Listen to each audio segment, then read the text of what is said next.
오늘도 코로나로 인해서 집에서 예배 드리시는 분들 주님께서 특별히 위로해 주시기를 바라고, 또 주님께서 도우셔서 어려움 없이 회복하고 다음 주일에 교회에서 뵐 수 있기를 바랍니다. 힘내시기를 바랍니다. 코로나 확진자 수가 폭증하고 있습니다. 지금의 상황을 어느 정도는 예상을 했지만 대응할 수 있는 특별한 방법이 없어서 우리 모두가 쉽지 않은 시간을 보내고 있습니다. 이런 상황에서 가장 편하게 갈 수 있는 방법이 하나 있습니다. 궁금하시죠? 공동체를 놓아버리면 됩니다. 아주 편하게 갈 수 있어요.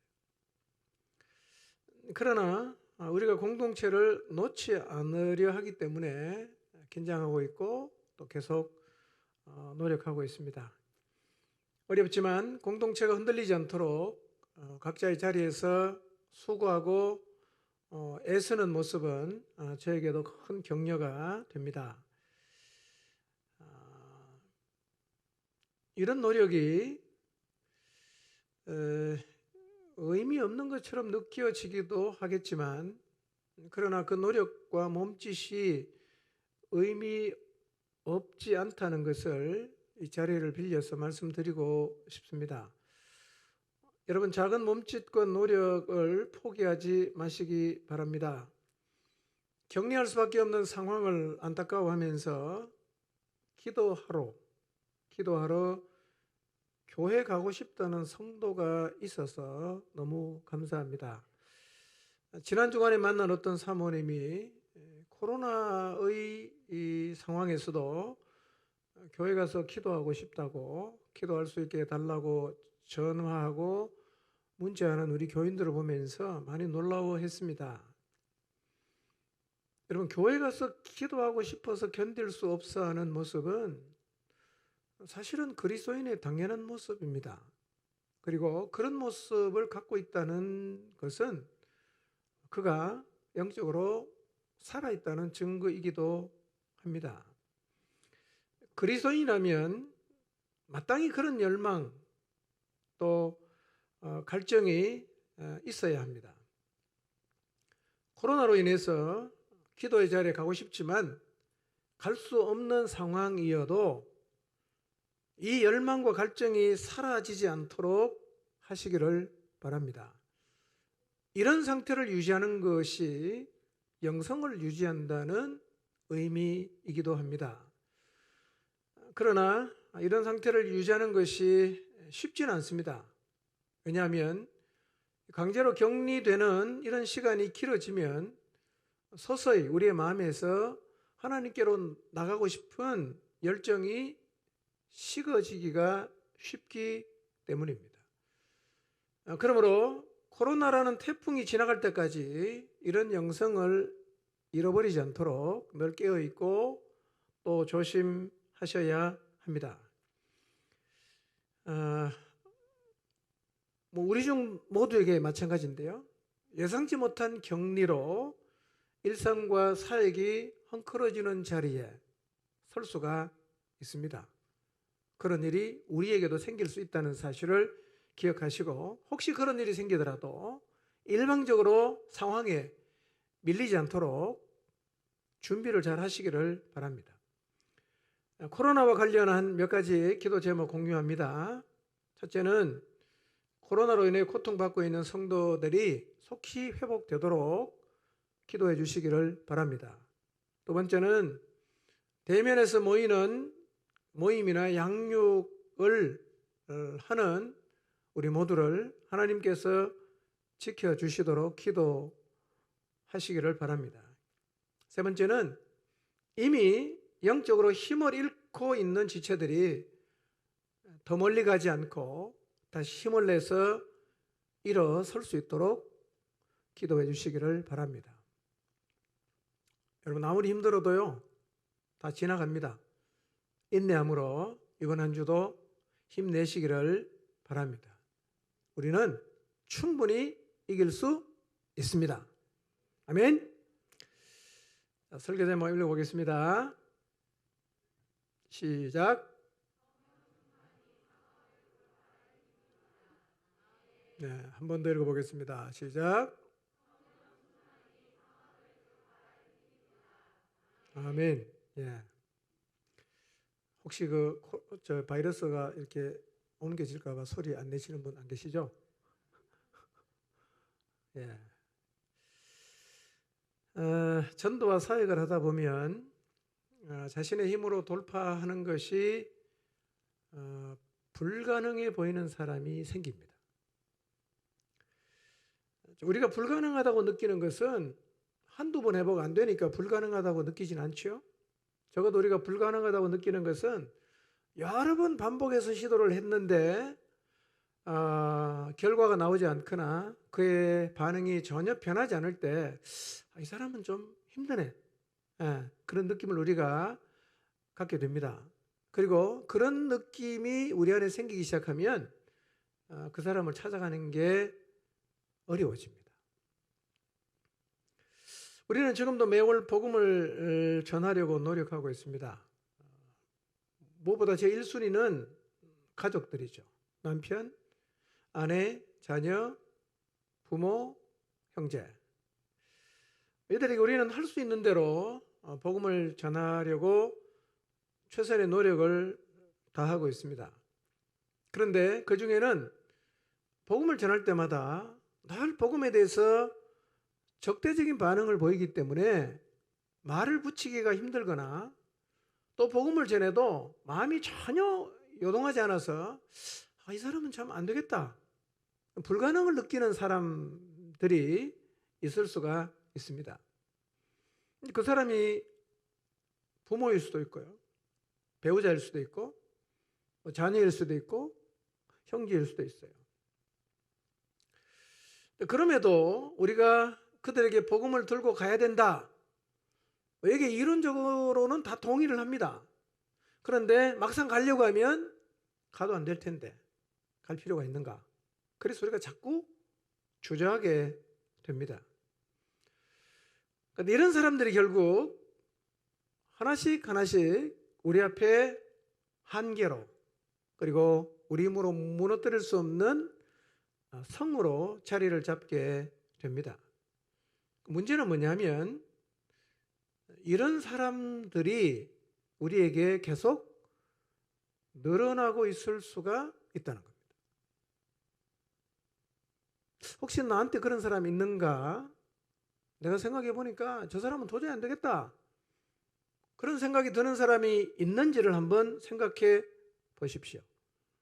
그 사람은 안 돼, 그 사람은 내가 포기했어, 그 사람은 도저히 안 될 것 같아, 이런 사람이 여러분 주변에 있는가를 한번 생각해 보시기를 바랍니다. 우리 스스로 느끼기에 저 사람은 좀 불가능하겠다, 그렇게 생각하고 있는 사람이요, 전도 대상자일 수도 있어요. 그런데 꼭 전도 대상자 중에만 그런 사람이 있는 게 아니라 우리가 돌봐야 되는 영혼들 가운데도 그런 사람이 있을 수 있어요. 우리가 돌보고 있는 영혼들 가운데는요, 그를 도와서 변화의 자리로 이끄는 것이 도저히 불가능하다, 저 친구는 참 어렵다, 그렇게 생각이 되는 사람이 있을 수가 있습니다. 죄송하지만 저한테도 그런 사람이 있거든요. 여러 번 시도를 했지만 전혀 변화되지 않고 얘기를 해도 전혀 먹혀들지 않는 경험들이 어느 순간 제 마음속에 한계가 되는 것입니다.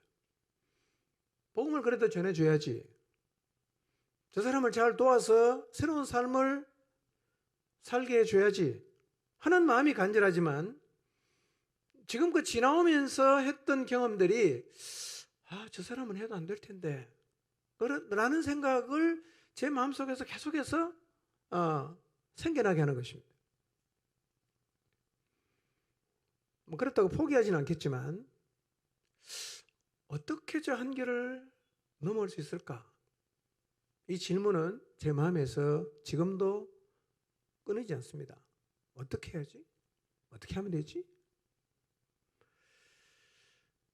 근데 우리 모두가 경계해야 되는 것이 뭐냐면 이런 사람이 자꾸 많아지는 거예요. 많아지는 거. 여러분 주변을 한번 돌아보십시오.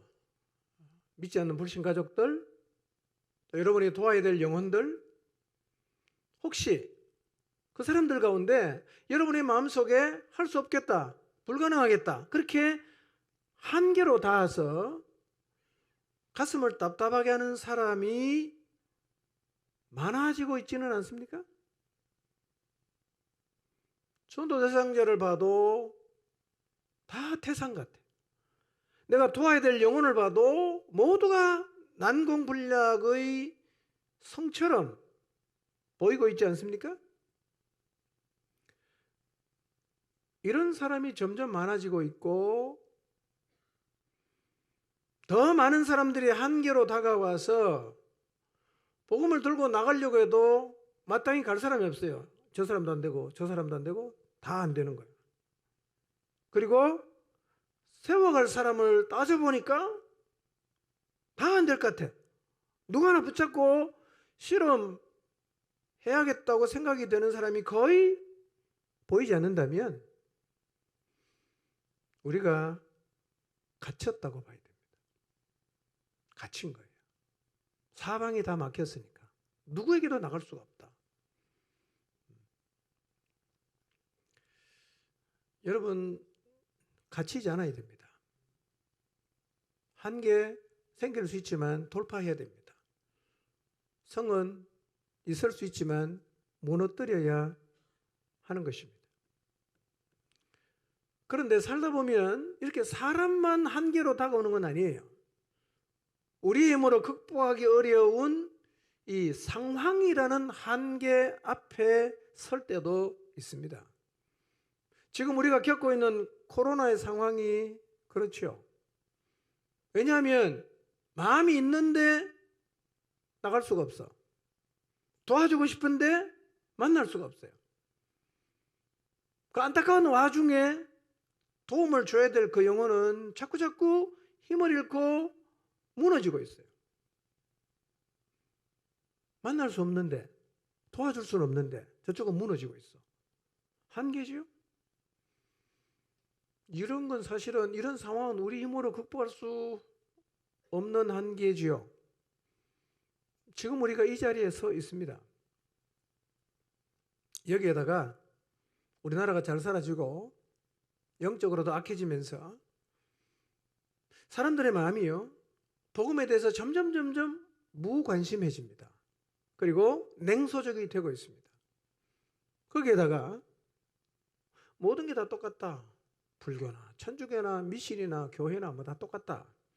이런 시대의 철학의 영향을 사람들이 점점 받으면서요, 복음을 들고 나가서 건져낼 수 있겠다라는 생각이 드는 사람보다는 안 되겠다, 힘들겠다, 불가능하겠다 는 사람이 점점 많아지고 있는 것이 우리 시대의 현실이에요. 죄를 봐도 안 될 것 같아. 죄를 봐도 안 될 것 같아. 저 사람 봐도 안 될 것 같아. 다 안 될 것처럼 보이는 거예요. 그래서 어쩌면 다 우리가 한계에 갇혀서 이 복음을 들고 세상을 향해서 뻗어나가야 되는데 점점 고립되고 있는 것은 아닌지 모르겠습니다. 우리 잘 돌아볼 필요가 있어요. 세상 우리의 밥이어야 되지 않습니까? 우리의 먹이어야 되지 않겠어요? 여러분, 그래서 우리 시대를 보면 진짜 호락호락한 사람도 상황도 거의 없는 것 같아요. 아이들 참 어렵습니다, 여러분. 청소년은요, 어려워요. 청년은요, 어렵습니다. 성인은요, 어렵습니다. 쉬운 사람이 없어요. 모두가 다 무너뜨릴 수 없는 난공불락의 요새 같습니다.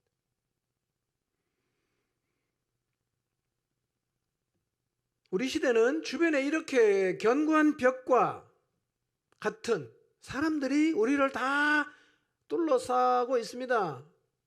동서남북 사방을 다 둘러봐도 뚫고 나가고 돌파하기 쉬운 것은 잘 보이질 않습니다. 불가능해 보이는 사람이 물론 이전에도 있었지만 지금처럼 이렇게 많지는 않았습니다. 그런데요, 이 난공불락의 성과 같은 사람들, 솔직히 말씀드리면 우리 힘으로 못 넘어갑니다. 안 돼요. 이런 사람은요, 우리가 지금보다 훨씬 더 많이 노력해도 안 될 가능성이 솔직히 말씀드리면 더 많습니다. 작년에 시도했는데 안 됐어요. 올해 시도해도 또 안 되는 거예요. 내년에는 될까요? 이게 사실은 고민인 것입니다. 이게 저의 고민이고 우리 모두의 고민입니다. 노력해도 안 되는 사람, 힘을 써도 안 되는 사람, 이 사람들은 어떻게 해야 되죠? 물론 우리가 만나는 모든 사람을 다 우리가 구원할 수는 없을 거예요. 여러분이 만나는 전도 대상자 모두를 여러분이 복음을 전해서 다 예수님 믿게 할 수는 없을 것입니다. 그리고 하나님께서 우리에게 맡겨준 모든 영혼들을 다 무럭무럭 자라게 할 수도 없을 것입니다. 그러나 그렇다고 해도 우리는 우리 앞에 한계로 다가오는 상황이나 사람들을 넘어갈 수 있는, 돌파할 수 있는 비책을 가지고 있어야 합니다. 이렇게 우리를 둘러싸고 있는, 우리의 힘으로 돌파하기 힘든 견고한 요새 같은 사람을 어떻게 하면 돌파할 수가 있을까요? 이래도 저래도 방법이 없다면 그냥 포기하는 게 맞을까요? 아니면 여전히 우리에게는 이 한계, 난공불락의 성과 같은 그 사람을 넘어갈 수 있는 비책이 있는 것일까요? 오늘 우리가 읽은 사도행전 8장은요, 유대인의 입장에서는 돌파하기가 거의 불가능한 사마리아 지역을 돌파했던 이야기가 기록이 되어 있어요. 자, 왜 유대인이 사마리아인을 향해 다가가는 게 그렇게 어려운 일인가? 자, 역사적인 배경이 있는데요. 사마리아가 어떤 곳인가를 먼저 살펴보도록 하겠습니다. 열왕기상 16장 24절과 25절을 한번 볼까요? 읽어보겠습니다. 시작.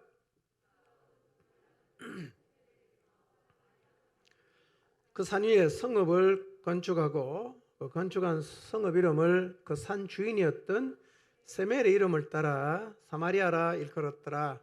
오므리가 여호와 보시기에 악을 행하되 그전에 모든 사람보다 더욱 악하게 행하여 그랬습니다. 그가 누구냐면 25절에 오므리라고 밝히고 있습니다. 오므리가 누구냐면 아들을 보면 여러분 이 사람 금방 알아요. 아들이 누구냐면 아합이에요. 아합의 아버지가 오므리예요. 예. 오므라이스는 아닙니다. 자, 이 오므리가 왕으로 추대된 지 5년 만에 수도를 옮깁니다. 원래는 수도가 세겜이었는데 어디로 옮기냐면 사마리아로 옮겨요.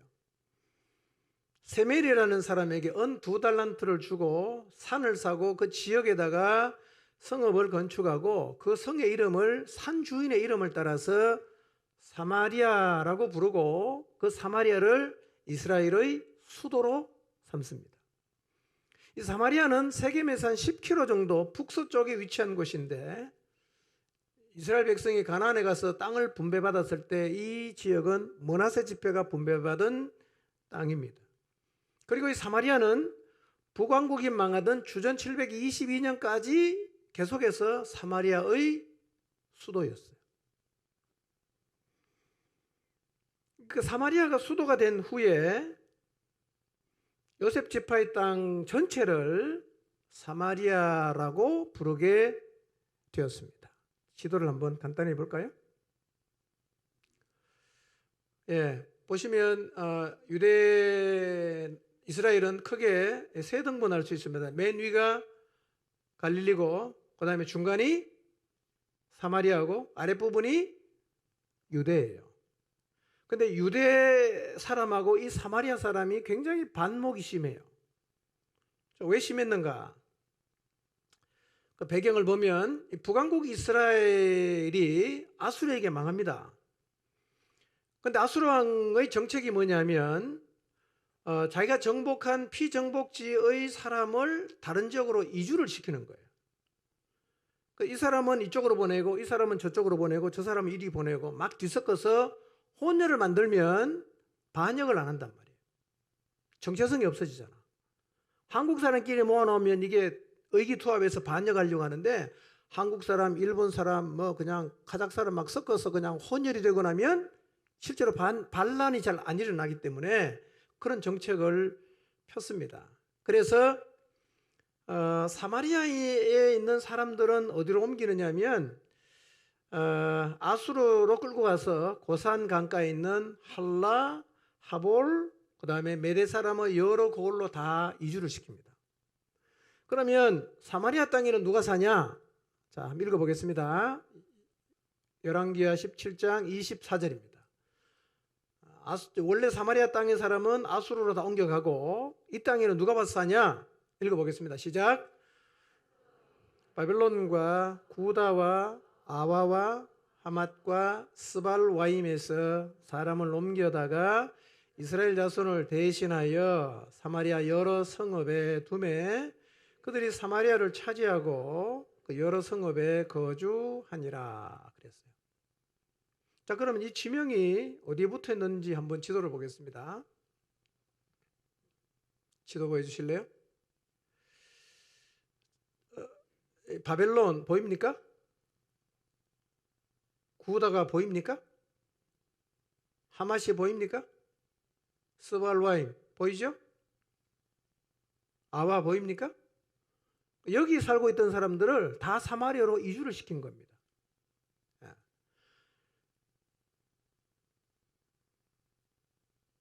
그러니까 사마리아 땅에 원래 살고 있던 사람은 일부를 아수르로 다 데려가 버리고 그 땅에는 바벨론 사람, 그 다음에 구다 사람, 하맛 사람, 아와 사람, 그 다음에 스발와임에 살고 있던 사람들을 다 그 땅으로 이주를 시키니까 자연스럽게 어떻게 되겠어요? 혼혈이 되는 거예요. 서로 막 엮여서 결혼을 하니까 나중에는 이 사람들이 유대인인지 바벨론 사람인지 뭐 수리아 사람인지 전혀 이렇게 분간하기 어려운 혼혈족이 되는 거죠. 근데 그것만의 문제는 아니었어요. 열왕기하 17장 30절에서 33절을 보겠습니다. 그 사람들이 이주를 해오면서 사람만 온 게 아니라 그들의 신을 다 데리고 오는 겁니다. 자, 읽어보겠습니다. 시작.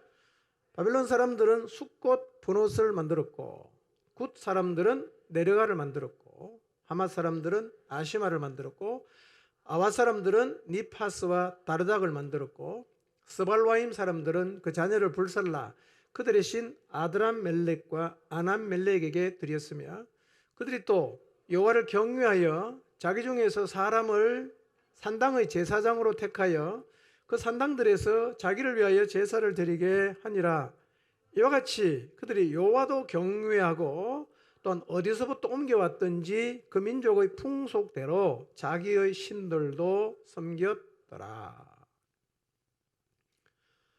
사람이 올 때 뭘 갖고 옵니까? 신을 다 가지고 오는 겁니다. 그리고 그 신을 섬기는 제사장도 유대인은 제사장의 혈통이 있잖아요. 아론의 자손. 여기는 누가 합니까? 아무나 시키는 거예요. 그러니까 종교도 완전히 혼합이 됐어요. 그리고 실제로 여호와를 경외한다고 하지만 자기 민족의 풍속대로 자기의 신을 섬기면서 여호와를 그 중에 하나의 신으로 섬기니까 종교적으로 완전히 혼합이 되어버린 겁니다. 그래서 이 아수르에게 722년 BC 720년에 망한 후로는요, 이 사마리아 땅은 인종도 혼혈이지만 종교도 완전히 혼합이 되면서 엉망이 되어버렸습니다. 이렇게 이주해온 이방 백성들이 하나님을 제대로 안 믿고 그러면서 이상한 형태의 종교가 사마리아 땅에 깊이 뿌리를 내리게 된 것입니다. 여러분, 유대인이 이걸 용납할 수 있을까요? 용납할 수 없습니다. 그러니까 혼혈에다가 종교까지 혼합이 된 사마리아인들은 유대인들에게는 경멸의 대상이었습니다. 경멸의 대상이에요. 그러니까 유대인들은 사마리아인과 상종을 안 하는 거예요. 니네는 하나님의 백성 아니야. 너희는 우리와는 다른 사람이야. 예. 그리고 타이에, 자인은 아니었지만 어쨌든 타이에 의해서라도 순수한 혈통을 보존하지 못했던 사마리아 사람들은 종교적으로 혼합이 되긴 했지만 자기들을 이방인 취급하니까 사마리아 사람들은 유대인들을 향해서 원한이 있는 거예요. 무시당하니까 원한이 있어요. 그래서 서로 반목하는 거죠. 이게 주전 722년부터 시작돼서 쭉 지금 내려오고 있습니다. 그러니까 사도행전 1장이 기록될 당시는 몇 년 정도 지났겠어요? 적어도 700년 이상 지났어요. 그 700년 이상의 그 땅의 혼합과 혼혈이 계속 됐으니까 유대인 입장에서는 사마리아를 용납하기가 어려운 것입니다. 자, 그 전에 어떤 일이 있었냐? 720여 년에 남유다가 북이스라엘이 망하고 586년에 유다도 망했어요. 그리고 바벨론 땅에다 포로로 잡혀갑니다. 예레미야가 예언한 대로 70년 만에 돌아왔어요. 귀환한 백성들이 제일 먼저 뭘 하려고 하느냐? 성전을 재건하려고 합니다. 그랬더니만요, 옆 동네에 살고 있던 사마리아 사람이 쫓아왔어요. 그리고 이렇게 말하는 겁니다. 우리도 같이 하자. 우리도 같이 하자. 자, 여기에 대해서 유대인의 반응이 어땠는가 한번 보겠습니다. 에스라 4장 1절에서 3절입니다. 읽겠습니다. 시작.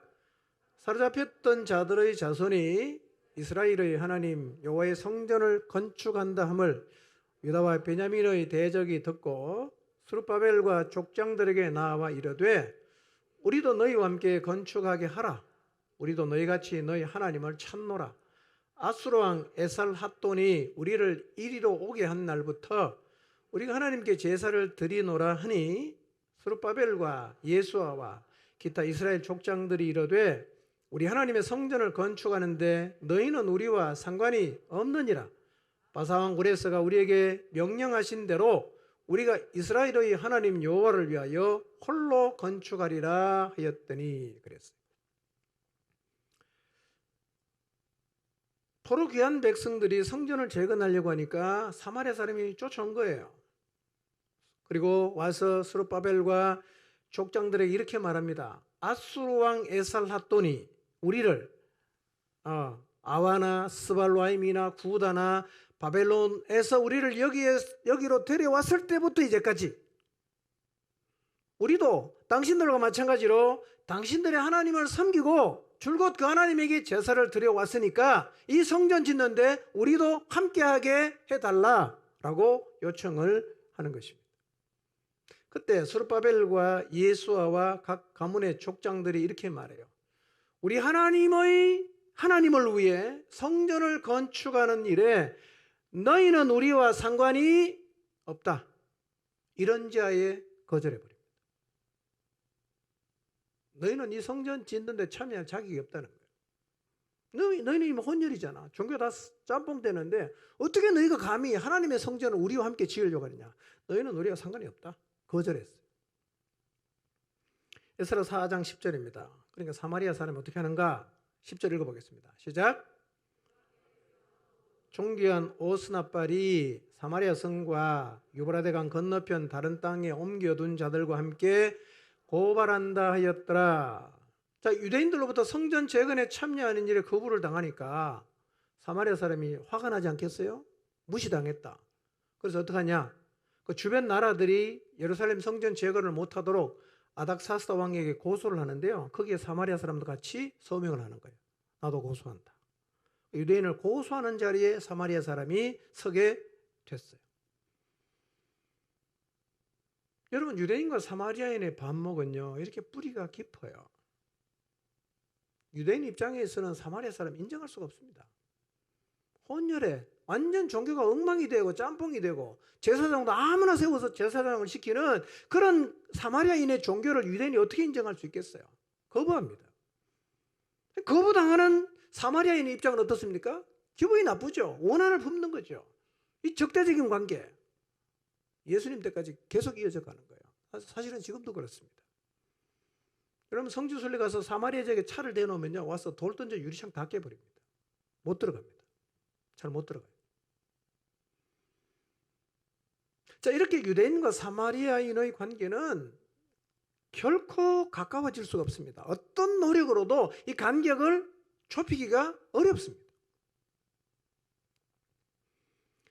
그런데 그로부터 한 800년 정도 지난 다음에 800년 전은 지난 다음에 예수님이 오셔갖고요, 사마리아에 가서 사마리아 여인에게 뭘 전합니까?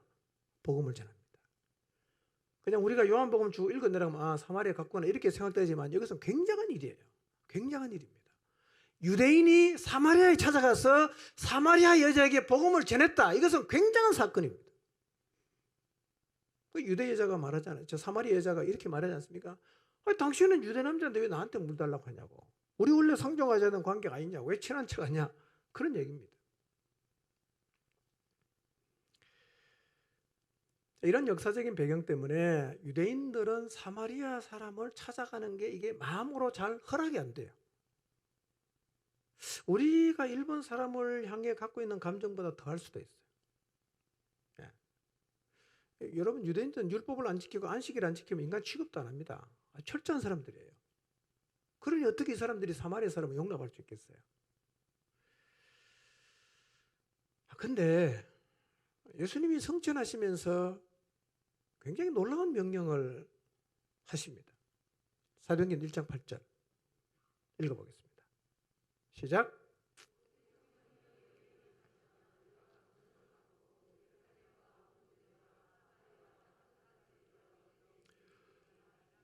예, 뭐 예수님도 유대인이셨기 때문에 유대인과 사마리아 사이의 그 긴장 관계를 너무 잘 아실 텐데 마지막으로 제자들에게 명령하셨는데 성령이 임하면 너희가 권능을 받고 어디도 가라고 말씀하십니까? 유대로 가라, 예루살렘으로 가라, 유대로 가라. 들어가다가 뭐가 끼어들어갔어요? 사마리아를 끼워넣은 거예요. 여기를 뺐으면 좋겠는데 예수님께서 거기다가 사마리아를 집어넣었어요. 자, 이 명령은 유대인 입장에서는 매우 순종하기가 난감한 명령입니다. 유대인은 맨정신으로 사마리아인에 가기가 어렵습니다. 사마리아인은 유대인이 전하는 복음을 순순히 받아들이기도 어려워요. 과연 이 명령이 어떻게 진행될 수 있을까? 어떻게 유대인들이 사마리아에 찾아가서 복음을 전할 수 있을까? 사실 유대인에게 사마리아인은 우리가 다가가기 힘든 어떤 사람처럼 극복이 쉽지 않은 한계입니다. 유대인이 어떻게 사마리아에 복음을 들고 갈 것인가?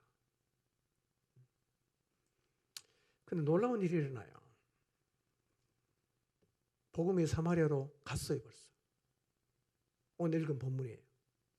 자, 4절부터 한번 읽어보겠습니다. 5절부터 시작.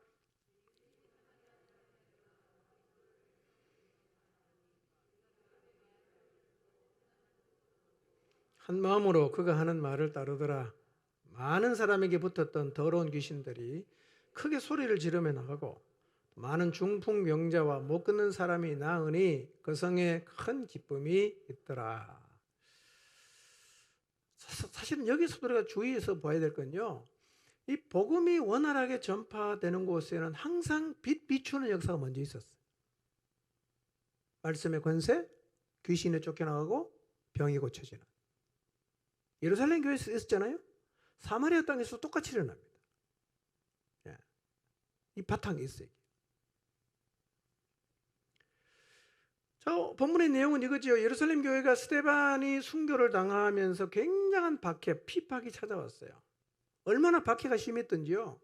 사도 외에는 다 흩어졌어요. 나쁘게 말하면 다 도망갔어요. 다 도망갔어요.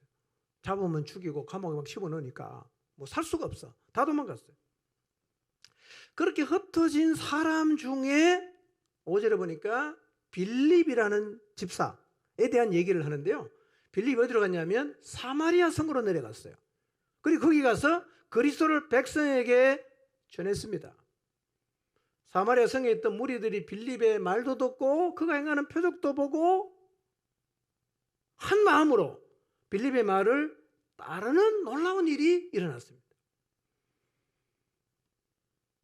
결국요, 예수님께서 성천하시면서 하신 명령 중에 하나가 예루살렘과 온 유대와 사마리아로 가라고 했는데 사마리아는 유대인 입장에서는 정말 가는 게 불가능한 지역이었는데 8장에 가보니까 이미 갔어요. 벌써 갔어요.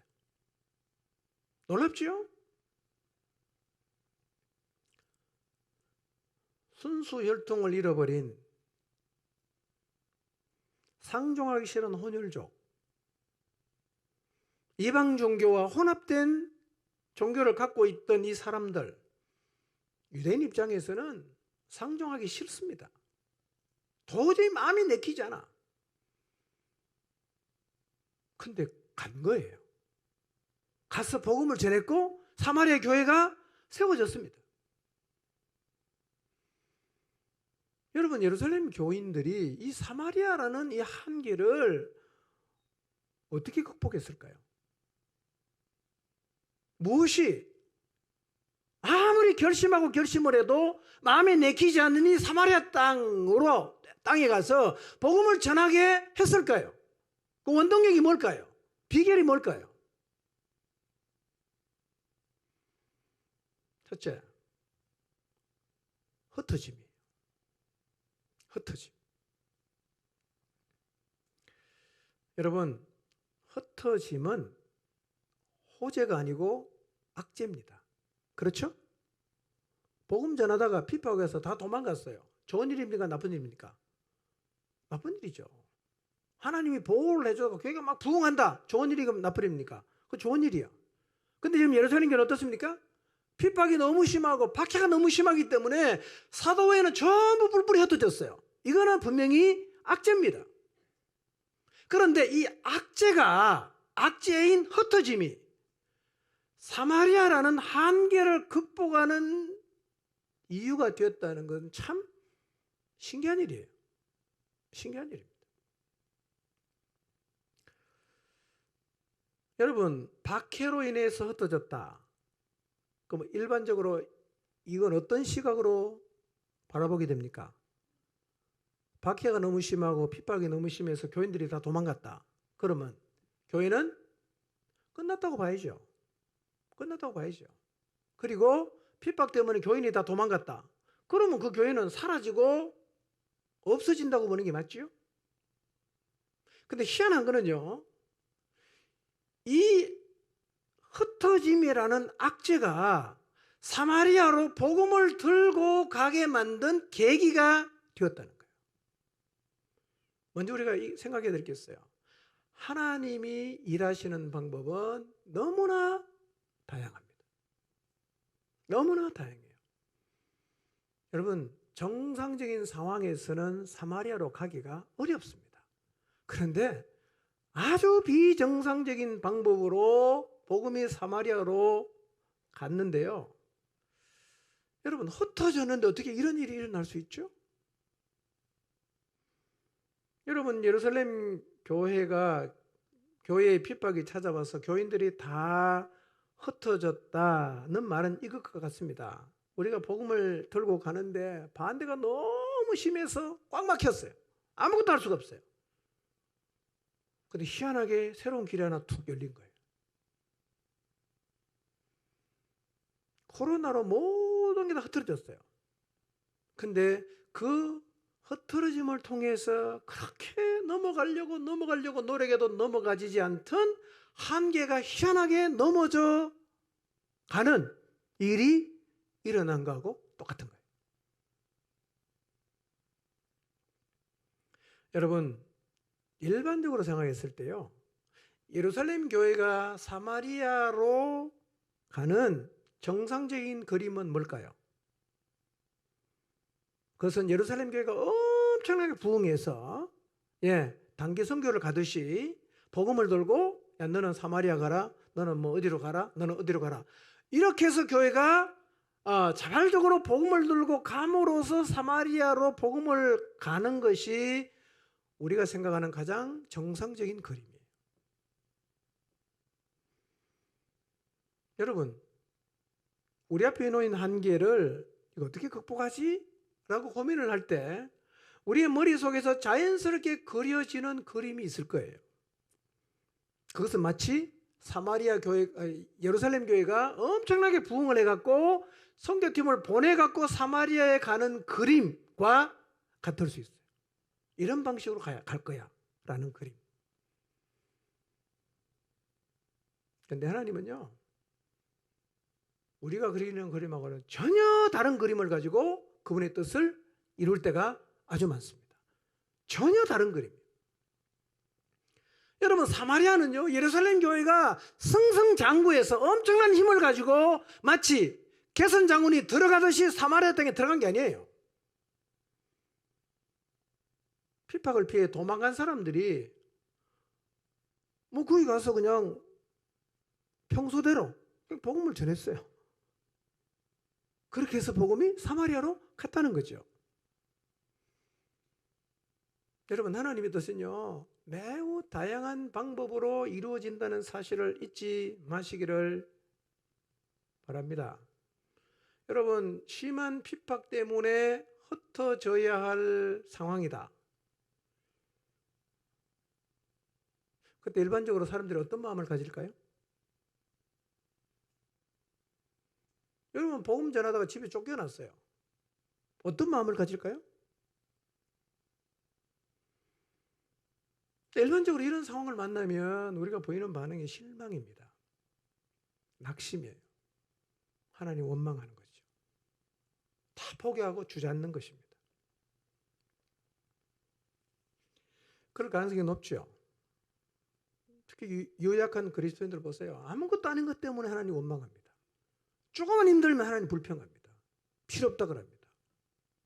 신앙 내가 가지고 열심히 노력해봤지만 다 소용없더라. 이런 얘기를 너무 쉽게 합니다.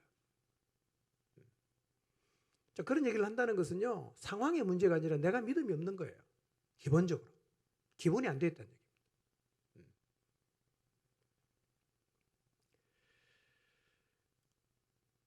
근데 예루살렘 교회는 어떻습니까? 도망을 갔어요. 그 땅에서 뭐 하죠? 복음 전해요. 그런 방식으로 복음이 사마리아로 갔거든요. 저는 이렇게 표현하고 싶어요.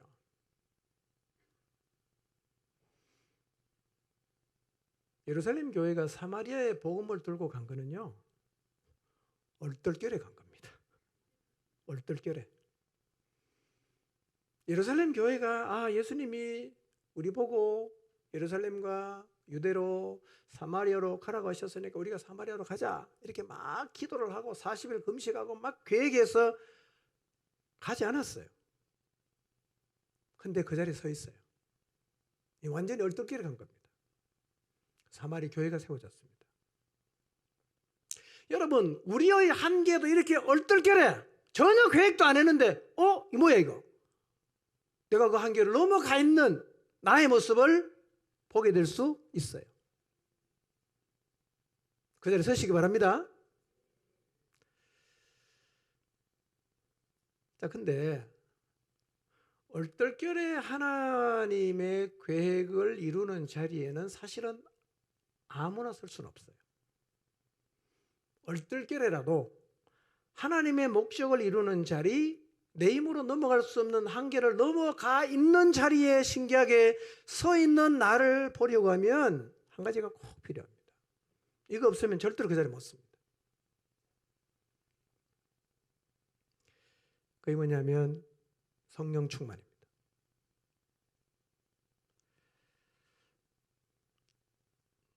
여러분, 사도행전 2장부터 쭉 읽어보세요. 예루살렘 교회를 특징 지을 수 있는 표현이 물론 여러 가지가 있겠지만요, 그 중에 하나가 뭐냐면 성령 충만입니다. 이 교회는 성령 충만한 교회였어요. 사도들도 그랬습니다. 집사도 그랬습니다. 교인들도 그랬어요. 성령 충만하니까 도망갔지만, 흩어졌지만 거기 가서 자연스럽게 뭐합니까? 그냥 복음 전하는 거예요. 그냥. 성령 충만하면요, 그리스도인으로서 서야 할 자리에 그냥 서 있게 됩니다. 이게 필요한 겁니다.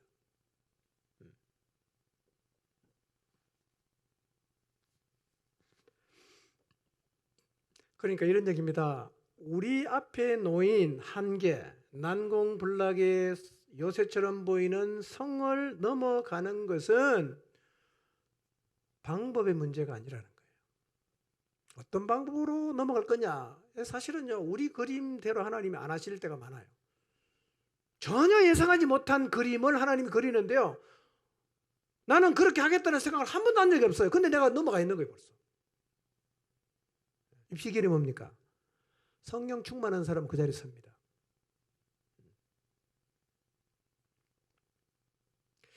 진짜 문제는 내가 성령 충만하냐, 그렇지 않냐. 이게 진짜 문제예요.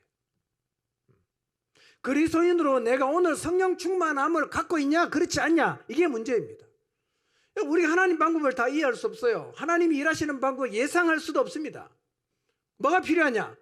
어느 방향으로 하나님 인도하시든지 간에 하나님 인도를 받아들이고 있는 그 자리에서 그리스도인답게 살아갈 수 있는 힘이 필요한데요. 그 힘이 뭐냐? 성령 충만이란 말이에요. 그 자리에 서 있으면요 얼떨결에도 넘어갑니다. 한 번도 이거 넘어가겠다고 내가 계획한 적이 없어요. 근데 희한하게 넘어가 있는 거예요. 이런 경험 이미 해보신 분도 계시겠지만 앞으로도 하게 될 거예요. 뭐 하면? 성령 충만하면 그 경험하게 되어 있습니다. 자, 오늘 설교 제목 다시 한번 읽어보겠습니다. 시작. 상황을 돌파할 힘이 뭐예요? 방법이 아닙니다. 힘이에요. 성령 충만이에요. 여러분, 성령 충만하면요 우리가 어느 자리에 있어도 하나님이 우리를 어떤 자리에 갖다 놔도 우리는 그 자리에서 그리스도인답게 살아갈 수가 있어요. 그래서 흩어졌는데 하나님의 역사가 이루어지는 거예요. 핍박을 받는데, 쫓겨났는데, 막혔는데 하나님의 역사가 이루어지는 거예요. 그 문제는 뭐냐? 그 자리에 서 있는 사람이 문제이죠. 방법이 문제가 아니에요. 그래서 성령 충만은 마치 뭐냐? 뭐가 같으냐면요, 미사일을 목적한 대로 날아가게 만드는 추진 연료와 같은 거예요. 미사일을 쐈어요. 그냥 날아가는 게 아닙니다. 그 날아가게 만드는 그 에너지가 있어야 됩니다. 연료가 있어야 된단 말이에요. 그 성령 충만이요, 하나님이 목적한 대로 우리를 가게 만드는 추진 연료와 똑같은 겁니다. 그래서 성령 충만하면 어떤 상황에 서더라도 하나님이 목적한 일을 이룰 수가 있어요. 여러분, 그러니까 사마리아에 복음이 들어간 거는요 성령의 강권하심입니다. 예루살렘 교회가 막 계획을 하고 전혀 아니었거든요. 강권적으로 그분이 끌고 가셨어요. 그러니까 사람 입장에서 얼떨결에 간 거고 하나님 입장에서는 목적을 가지고 강권적으로 끌고 갔는데, 중요한 것은 그 예상하지 못한 방법을 하나님이 사용하셔도 여전히 하나님의 사람답게 서 있는 이게 중요한 겁니다. 쉽게 실망하고 쉽게 낙심하고 쉽게 불평하고 쉽게 포기하고 이러면요 성령의 강권하시는 자리에 사실은 우리가 서기가 어려워요.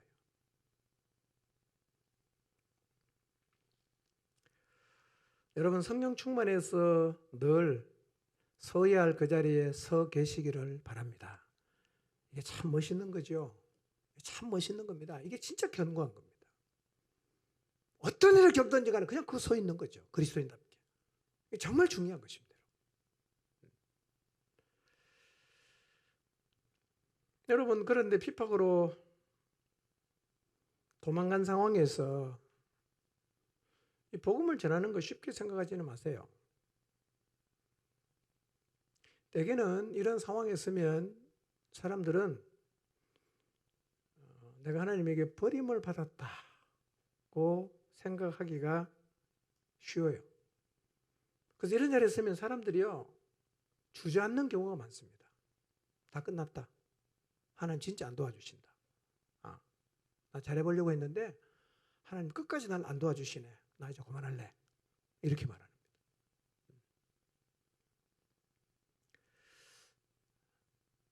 여러분, 흩어져 도망간 사마리아에서 낙심하고 실망해 있는 모습을 한번 상상해 보세요.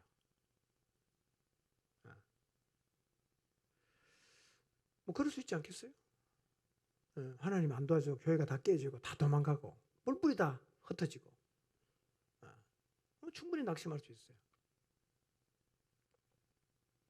여러분, 혹시 여러분이 생각한 것과는 전혀 다른 그림을 하나님이 여러분의 인생 가운데 지금 그리고 있기 때문에 그거를 받아들일 수 없고 용납할 수 없어서 지금 절망하고 주저앉아 있지는 않은지를 한번 생각해 보십시오. 다 소용없어. 나 그만할래. 이러고 계시는 분 혹시 안 계십니까? 코로나의 상황 때문에 목장이 막 흐트러지는 모습을 보면서 절망하고 한번 열심히 하려고 했는데 갑자기 확진이 되는 것 때문에 힘들어하고, 내가 원하지 않는 그림이 그려지는 이런저런 상황 때문에 여러분 낙심하고 절망하고 있지 않습니까? 왜 하나님이 도우시지 않는가? 왜 하나님이 지켜주지 않는가? 나 정말 힘들다. 여러분, 지금 우리가 겪고 있는 상황은 제가 앞에서도 서론에서도 말씀드렸지만요, 우리가 서 있는 상황이 녹록지 않습니다. 정말 사람과 상황이 한계로 계속 밀려옵니다. 성령 충만하지 않으면요, 다 꼬꾸라지게 돼 있어요. 못 버티는 거예요.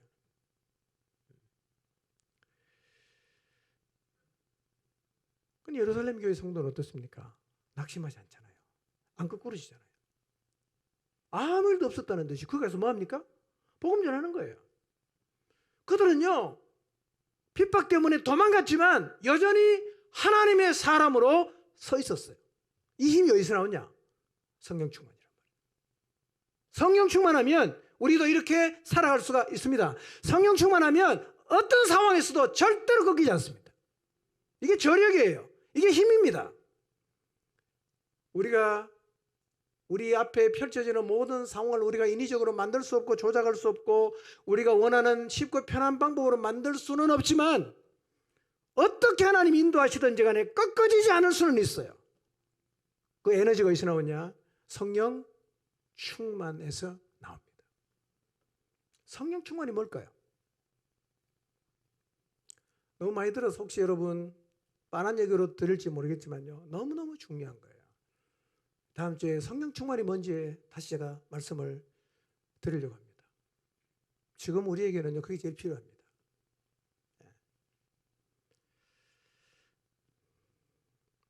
기억합시다.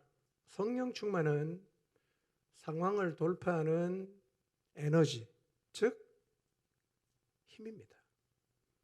성령 충만하면 흩어져도 하나님 목적을 이루어요.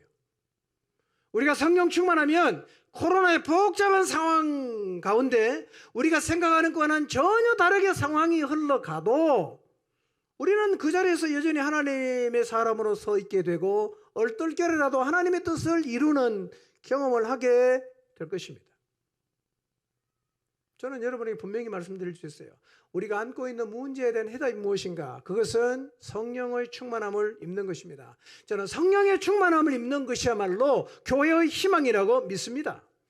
지금 우리가 어떤 상황을 맡고 있든지 간에 우리 모두가 성령 충만한 하나님의 사람이 된다면 다 돌파할 수 있습니다. 그리고 어떤 상황이든 하나님의 목적을 이루게 될 것입니다. 상황을 보지 마십시오. 내가 성령 충만한 것을 보십시오. 여러분, 지금 상황이 힘든 목장이 있겠죠. 힘든 상황 앞에 서 있는 지체들도 있을 것입니다. 근데 그건 큰 문제가 되지 않습니다. 진짜 문제는 뭐냐? 하나님이 우리를 어디에 갖다 놓든지 간에 거기서 그리스도인답게 살아갈 수 있는 힘, 그 성령 충만을 입지 못하는 게 진짜 문제예요.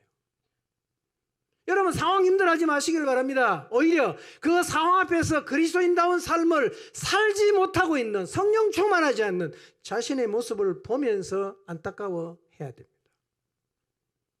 하나님의 뜻이 있을 텐데, 내가 알지 못하는 하나님의 놀라운 계획이 있을 텐데, 이걸 내가 받아들일 수 없고 이걸 감당할 수 없는 내가 하나님 앞에서 너무 안타깝다. 그런 마음을 가지시기를 바랍니다. 여러분 인생길에는 여러 일들이 일어나죠. 어떤 일이 일어날지 저도 모르고 여러분도 몰라요. 여러분의 인생길에, 여러분의 가정에, 여러분의 사역의 현장에서 어떤 일이 일어날지 다 여러분 알 수 있습니까? 모르죠. 어떤 일이 일어날지는 우리 예상 못합니다. 관건은요, 문제가 하나도 없는 고속도로를 만드는 게 아니에요. 골짜기로 가든 산으로 가든 바다로 가든 어디로 하나님이 나를 데리고 가든 여전히 하나님의 사람으로 서 있을 수 있도록 성령의 충만함을 입는 것이 중요한 것입니다. 세상이 어떻게 변해도 성령 충만함을 입으면 문제 없습니다. 우린 갈 수 있어요. 이 길밖에 없습니다. 이번 한 주 성령의 충만을 더 간절하게 사모하시기를 바랍니다. 갈망하십시오. 한 30분 기도하고 왜 성령 충만 안 주나 이러시면 곤란합니다.